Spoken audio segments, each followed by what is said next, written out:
Տեր Հիսուս օրհնի մեզ բոլորի սիրելի եղբայրներ, քույրեր ջան։ Ինչ լավ է, որ իրար հետ ենք այսօր էլ հնարավորություն ունեցանք Աստծո խոսքը լսելու, Տիրոջ հետ հաղորդակցվելու։ Ես ուզում եմ Սաղմոսից մի տեղ կարդալ 139 Սաղմոս 23-24 համարները, Սաղմոս 139, 23-24 համարները։ Փորձես զիս ով Աստված ու գիցիր իմ սիրտս, զիս քննե ու գիցիր իմ մտածմունքներս, եւ նայ թե արդյոք չար ճամփու մեջ եմ, եւ զիս դեպի հավիտենական ճամփան առաջնորդե։ Սիրելի երիտասարդներ, մեզանից ով կհամարցակվի նման աղոթ քանի, ով կհամարցակվի, ասի Տեր Աստված, իմ սիրտս փորձիր, իմ մտածմունքներիս նայի, այսինքն նայի տես իմ ներսում ինչ է կատարվում,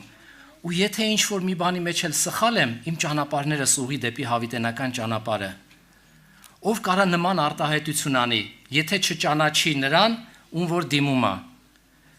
Մենք շատ ժամանակ երիտասարդներ ջան, մեր քայլերի մեջ սխալվում ենք, մեր ապրած կյանքի մեջ դժվարություններ ենք ունենում, ինչի համար, որ չենք ճանաչում նրան։ Սիրելի երիտասարդներ, մենք բոլորս մարդ ենք, Աստված գիտի մեր բնությունը, գիտի մեր պատերազմները, գիտի մեր պարտությունները, գիտի մեր փափագը, մեր սրտի ուզածը, ամեն մեկից ճանաչում է։ Գիտի թե մեր ներսը ինչ է կատարվում։ Եղբայրս հիշացրեց, չասեց, երբ որ Պետրոսը հանդիպեց Հիսուսին նավակի մեջ, երբ որ այդ հրաշքը տեսավ, ինչ ասեց, ինձանից հեռու գնա, ես մեղավոր մարդ եմ։ Բայց երբ որ տարիներ շարունակ շփվեց Հիսուսի հետ, երբ որ եկավ մի պահ, որ ոչ թե ինչ որ մի բան էր արել, որ մեղավոր էր, այլ անձամբ Հիսուսին ուրացել էր 3 անգամ, ինքն էլ անիծելով։ Բայց մի քանի օր հետո ինքը երբ որ տեսավ, որ ափին Հիսուսն է կանգնած իրան ձեն տալիս, երբ որ աշակերտներն ասեցին Հիսուսն է, ինչ արեց ինքը։ Ինքը չսպասեց մինչև նավակը ուղեն, թիավարեն, գնան Հիսուսին հասնեն, վերարկուն իրա վրա առավ ու իրան մի անգամուց գցեց ջուրը։ Բայց դրանից մի քանի օր առաջ ինքը ուրացել էր Հիսուսին, անիծելով 3 անգամ։ Այսինքն ինչ կատարվեց այդ տարիների մեջ, որ ինքը միտեղ ասում է ինձանից հեռու գնա նույն նավակի մեջ, որովհետև ես մեղավոր մարդ եմ, բայց եկավ մի պահ, երբ որ ինքը ուրացավ, դրանից հետո իրան ջուրը գցեց, որ մի րոպե շուտ հասնի Հիսուսին։ Ինչ էր կատարվել այդ տարիների մեջ։ Ինքը հաղորդ էր եղել Հիսուսի հետ։ Ինքը ճանաչել էր Հիսուսին։ Ինքը մտերմություն էր ունեցել, ոնց որ եղբայրներս ասում են Հիսուսի հետ, սիրելի Աստծո ժողովուրդ։ Սուրբ Գիրքը ասում է, փորձի ինձի, ով կարա այս համարձակությունն ունենա ու ասի, եթե նա ոչ նա, ով որ ճանաչում է նրան, եթե ես ճանաչում եմ իմ Աստծուն, եթե ճանաչում եմ իր սերը, եթե տեսնում եմ, որ ես թեկուզ արյան մեջ շաղախված, պարտված վիճակում, բայց դրա այդ մտքի հետ հաշ չեմ, բայց ուզում եմ իր հետ ապրեմ, թեկուզ պարտվել եմ, ես ուզում եմ իր հետ լինեմ, ինքը ինձի դուրս չի անում, ինքը ինձի հրավիրում է ներս։ Ես ուզում եմ, որ մեր սրտերը բաց անենք Տիրոջ առաջ ու իրան ճանաչենք։ Մենք նորից պետք է աղոթք անենք։ Բայց Աստված ուզում է, որ իր բնության հետ հաղորդ լինելով կարողանանք վստահենք իրան։ Աստված ուզում է, որ իր հետ հաղորդ լինելով կարողանանք ճանաչել իրան, թե ինչքան մեծ է, ինչքան է սիրում ինձ ու քեզ։ Սիրելի երիտասարդներ, մենք այս երիտասարդական Էջմիածնի օրերի մեջ եղբայրները մեզի հորդորում էին մտքի մասին, եթե հիշում եք։ Ես նույնպես ուզում եմ դրա մասին մի որոշ տեղեր կարդալ, մի քիչ զրուցենք եւ աղոթք պետք է անենք։ Ղուկաս ավետարան 24-րդ գլուխ 45 համարում գրված է. այն ատեն անոնց միտքը բացավ, որպեսի գրքերը հասկանան։ Սիրելի երիտասարդներ, ես մի անգամ խմբում հարց տվեցի, ասեցի եղբայրներ քույրեր, միտքը հոգևոր բան է, թե մարմնավոր։ Մի հոգի ասեց հոգևոր է, մյուսը ասեց մարմնավոր է, մյուս եղբայրն էլ ասեց համ հոգևոր է, համ մարմնավոր է։ Ես ուզում եմ ուշադրություն դարձնենք ինչ է մեր մտքով անցնում եւ ինչ ենք առօրյա կյանքում մտածում, որովհետեւ մարդը ավելի շատ մտածում է, քան թե խոսում է։ Եվ իր մտքի մեջ շատ ավելի բաներ է կատարվում, քան թե շրթունքների վրա։ Բայց շրթունքներին ինքը ուշադրություն է դարձնում, մտքին չէ։ Սուրբ Գիրքը մեզի սովորացնում է, ասում է Տեր Հիսուսը իր հարությունից հետո, երբ որ աշակերտներին հանդիպեց, իրանց միտքը բացեց, որպեսի գրքերը հասկանան։ Հիմա կարող է ես ու դու ստեղ նստած լինենք, մեր միտքը փակ լինի, Մենք չիմանանք ինչ խոսացին, ինչ եղավ, ուղղակի ներկա լինենք պաշտամունքից հետո գնանք, որ հարցնեն ինչ եղավ, ինչի մասին էր խոսքը, մարդը չկարողանա հիշի, տենցա թե չէ, կարա տենց բան լինի։ Աստծո խոսքը ուզում է, որ մեր մտքերը բաց լինի, Աստծո խոսքը հորդորում է դրան։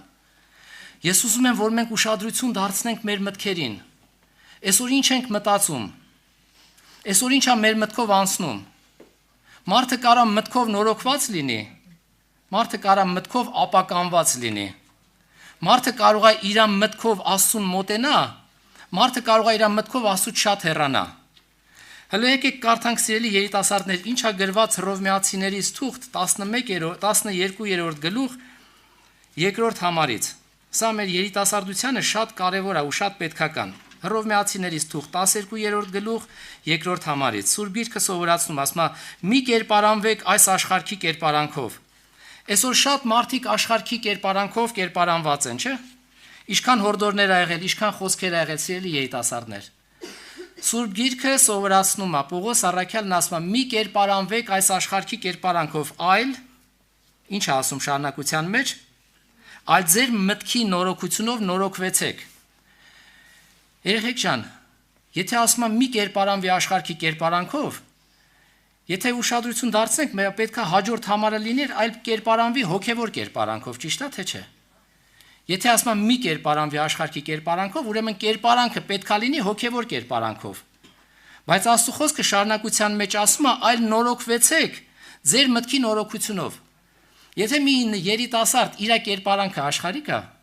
եթե մի երիտասարդ իր պահվածքը հոգևոր չէ աշխարհիկ է, ուրեմն իր մտքի հետ ինչ-որ մի բան կատարվում է։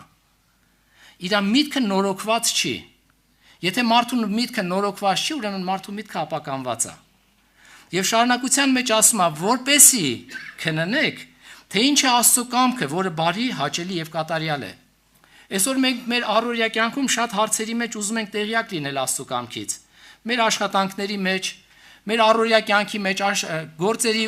ուսման մեջ, ինչ որ հարցերի մեջ ուզում ենք տեղյակ լինենք, արդյոք այս քայլը Աստծուն հաճելի է թե չէ։ Բայց մարդու մոտ փակ է լինում։ Աստծո խոսքն ասում է, որ մենք կարողանանք քննենք Աստծո կամքը որն է, որը բարի, հաճելի եւ կատարյալ է։ Եվ շատ ժամանակ մարդը քայլեր է անում ու այդ քայլերի մեջ սխալվում է, հետո նորից զղջում, հետո նորից խոստովանություն անում։ Բայց Սուրբ Գիրքը սկզբից սովորացնում է, նորոգվի քո մտքի նորոգությունով, որ տեղյակ լինես Աստծո կամքից։ Սիրելի երիտասարդներ, մարդու միտքը եւ մարդու սիրտը իրար հետ սերտ կապված են։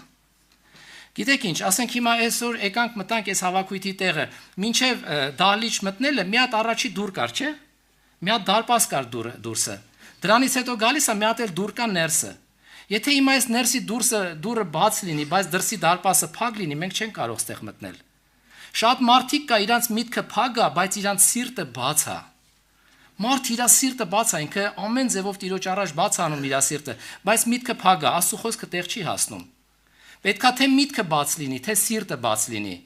Եթե ես ուզում եմ, որ Աստծո խոսքը իմ ներսը տեղ ունենա, ոչ միայն պետքա իմ սրտին ուշադրություն դարձնեմ, ասում է Տեր Հիսուսը, ասում է իրանց միտքը բացեց, որպեսզի գրքերը հասկանան։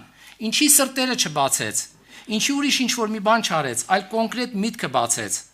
որովհետև երբ որ մարդու միտքը փակ է լինում, ինքը շատ հարցերի մեջ մութ է լինում իր ներսը։ Կարող է սիրտը բաց լինի, բայց փակ մտքով լինի։ Սիրելի երիտասարդներ, ես խնդրում եմ, որ շատ ուշադրություն դարձնենք, որովհետև մտքից կախված է նաև իմ հավատքի քայլերը։ Իմ մտքի նորոգությունից կախված է, թե հավատքով ինչ քայլ կանեմ ես։ Իմ մտքի նորոգությունով կախված է, թե իմ սիրտս Տիրոջ առաջ ինչքանով կբացանեմ։ Մենք շատ անգամ լսել ենք ու կարդացել ենք, թե Աբրահամը հավատքով ինչ քայլ արեց, չէ՞։ Հավատքով Աբրահամը ինչերի հասավ։ Որ մեկը իր զավակին կտանի զոհ անելու, հա՞։ Որ մեկը այդ համարձակությունը կունենա։ Ինքը հավատքի հայր էր, բայց հավատքի հայր լինելով իր մտքի մեջ ինչ-որ մի բան կատարվում էր։ Եկեք կարդանք ինչ է գրված Եբրայեցիներից թուղթ 11-րդ գլխում, սիրելի երիտասարդներ։ Եբրայեցիներից թուղթ 11-րդ գլուխ 17 համարից եմ կարդում։ Հավատքով Աբրահամը իր փորձված ատենը Իսահակը պատարակ մատուցանեց, սա հավատքի քայլ էր, թեև ինքը խոստումը առած էր, բայց իր մեկ հատիկ որդին կմատուցաներ, որուն համար ըսված էր Իսահակով քեզի սերունդ պիտի տրվի։ Բայց ինչ կատարվեց իր մտքի մեջ 19 համարում գրված է. քանզի Աբրահամը կմտածեր, թե Աստված կարող է մեռելներենալ Իսահակը հարուցանել։ Սիրելի երիտասարդներ, Սուրբ Գիրքը ասում է հաստատ միտքը ինչի մեջ է սպահում։ Կատարյալ խաղաղության մեջ։ Այսօր մարդիկ խաղաղությունը կորցրել են, որովհետև մտքով ապականված են։ Այսօր մարդիկ չեն կարողանում հավատքով քայլեր անել, որովհետև մտքով նորոգված չեն։ Այսօր մարդկանց սիրտը շատ ժամանակ փակ է լինում, որովհետև էլի մտքով նորոգված չեն։ Սուրբ Գիրքը մեզի սովորացնում է, որ հատուկ ուշադրություն դարձնենք մեր մտքերին։ Այսօր ինչ եմ մտածում ես, երբ որ իմ անկողնի մեջ պարկած եմ։ Այսօր ինչ եմ մտածում, երբ որ մեկը ինձի վիրավորում է, թեև շրթունքով ինչ-որ մի բան չեմ ասել, բայց իմ մտքով ինչեր է անցնում։ Ու սրանից հետևանքներ է գալիս, թե իմ հոգևոր վիճակում ինչ ալեկոծությունների մեջ եմ լինում, կամ ինչ խաղաղություն եմ ունենում։ Եթե հաստատ միտք ենք ունենում, Աստծո խոսքի վրա հաստատված, սիրելի երիտասարդներ, մեր խաղաղությունը չի կորի։ Կարող է դու հոգևոր կյանքում այն հասունությունը չունենաս, կարող է չկարողանաս այն մեծ քայլերը անես, բայց քո խաղաղությունը ու քո հաղորդակցությունը Աստծո հետ միշտ կլինի, քո ներսը միշտ ուրախ կլինի։ Թող Աստված օգնական լինի, սիրելի երիտասարդներ, հոգևոր կյանքը այնքան հրաշալի ու այնքան հետաքրքիր կյանք է, հոգևոր կյանքը լարված կյանք չի։ Հոգևոր կյանքը մարդ ու Աստված եղած մտերմության կյանք է, որը եղբայրս ասեց, ամենագեղեցիկն է, դրանից գեղեցիկ կյանք չկա։ Ես ուզում եմ հենց ուշադրություն դարձնենք, երիտասարդներ ջան, Հիսուսը ինչ էր մտածում երկնքում, հեչ մտածել եք սրա մասին։ Ինչ էր մտածում երկնքում, ինչ էր մտածում երկրի վրա, ինչ էր ուզում իր ասենք ծրագրերը ոնց է եղել։ Հələ եկեք կարդանք այդ տեղը, սիրելի Աստծո ժողովուրդ, որը գրված է Փիլիպեցիներից թուղթ 2-րդ գլուխ, շատ անգամ կարդացված տեղ է, 2-րդ գլուխ 5 համարից եմ ուզում կարդամ։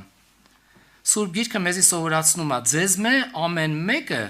բոլորը, անկախ նրանից, ինչ պարգև ունես, ինչ տարիքի ես, ինչ կոչումի ես, ամեն մեկը, անխտիր, բոլորը, նույն միտքը թող ունենա, որ Քրիստոս Հիսուսին մեջ էր, որտեղ էր մեջ, երկրի վրա թե երկնքում, Հիսուսի մեջ էր, որ Աստծո կերպարանքը ունենալով հափշտակություն չսեպեց Աստծուն հավասար լիներ։ Երկրի վրա ասում է ես որդի եմ ու մարդ չեմ։ Երկրի վրա ծառայի կերպարանք առնել ներգրված, բայց երկնքում ասում է Աստծո կերպարանք ուներ ինքը երկնքում մտածում էր, որ ինքը թեև Աստծո կերպարանքը ուներ, բայց հափշտակություն չէր համարում Աստծուն հավասար լինել։ Եվ շարունակության ինչ է գրված, հապա անձը ունայնացրեց, սա արդեն որտեղ է, երկրքում թե երկրի վրա, անձը ունայնացրեց, ծառայի կերպարանք առնելով, մարդոց նման լալով եւ մարդու կերպարանքով ինքը զինքը խոնարեցրեց, մինչև իսկ մեռնելու հոժարեցավ, ու այն ալ խաչի մահվան։ Սիրելի եղբայրներ, քույրեր, Աստծո խոսքը մեզի հորդորում է, որ մենք բոլորս այս մտքով նորոգված լինենք։ Երբ որ մարդու մեջ նորոգություն է լինում մտքի, որ իր Տերը երկնքում Աստծուն հավասար լինելով հափշտակություն չսեպեց, հապա անձը ունայնացրեց ծառայի կերպարանք եւ խաչի մահ դեպի գնաց իմ ու քո համար։ Մենք որ երկրի վրա ապրում ենք, եթե ինչ-որ մեկը մեզի վիրավորում է, եթե ինչ-որ մեկը մեզի արհամարում է, եթե մեկը մեզի անարգում է, եթե այս նույն մտքի նորոգությունը լինում է, մենք մեր խաղաղությունը չենք կորցնում։ Մենք մեր տեղից չենք դուրս գալիս։ Մենք մեր ցանկապատած այդ պարտեզի մեջից դուրս չեն գալիս, որպեսզի հակառակորդը օծը մեզի չխացնի, եղբայրներ, քույրեր։ Ես խնդրում եմ ձեզի, շատ չեմ ուզում երկարացնեմ, ուղղակի ես կարճ խոսքերի մեջ, ես խնդրում եմ, որ վստահենք մեր Տիրոջը, վստահելով ասենք, համարձակվենք ասենք, ով Աստված, փորձի իմ սիրտը եւ իմ մտածմունքներին էլ ուշադրություն դարձրա։ Եթե սխալ ճանապարհի մեջ եմ, ուղի ինձի, որովհետեւ մեր հայրը սիրող հայր է։ Մեր հայրը ինքը մեզի հավիտենական սիրով սիրում է ու իր որդուն մեզ համար զոհել է, որպեսզի մենք հավիտյան իր հետ լինենք։ Ու նայենք տեսնենք, որ մեր միտքը նորոգված լինի, որ չլինի թե մտքով ապականվենք ու մեր խաղաղությունը կորցնենք, չլինի թե մտքով ապականվենք ու հեռու մնանք այն խոստմունքներից, որ Աստված մեզի խոստացել է տալու, որպեսզի հավատքով կարողանանք ընդունենք։ Փառք Տիրոջը, եկեք աղոթքով գանք Տիրոջ առաջ։